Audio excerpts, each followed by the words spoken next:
At panghuli katropa, pinakaunang cooling hub sa Iloilo City. Binuksan po ngayong araw. Katropa natin sa Balita Era Espinosa, XFM Iloilo.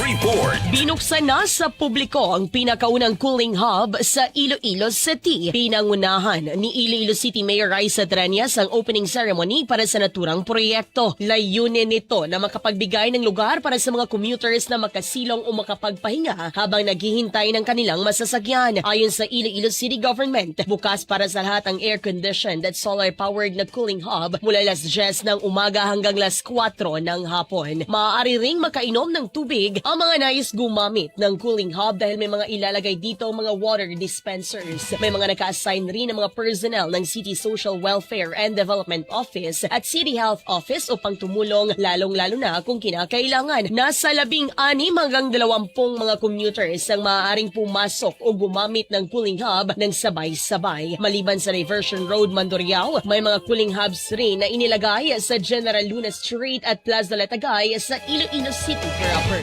Mula dito sa XFM 100.7 Iloilo. Para sa nagkakaisang Pilipino sa Pilipinas, ito si Katropang Era Espinosa, XFM News.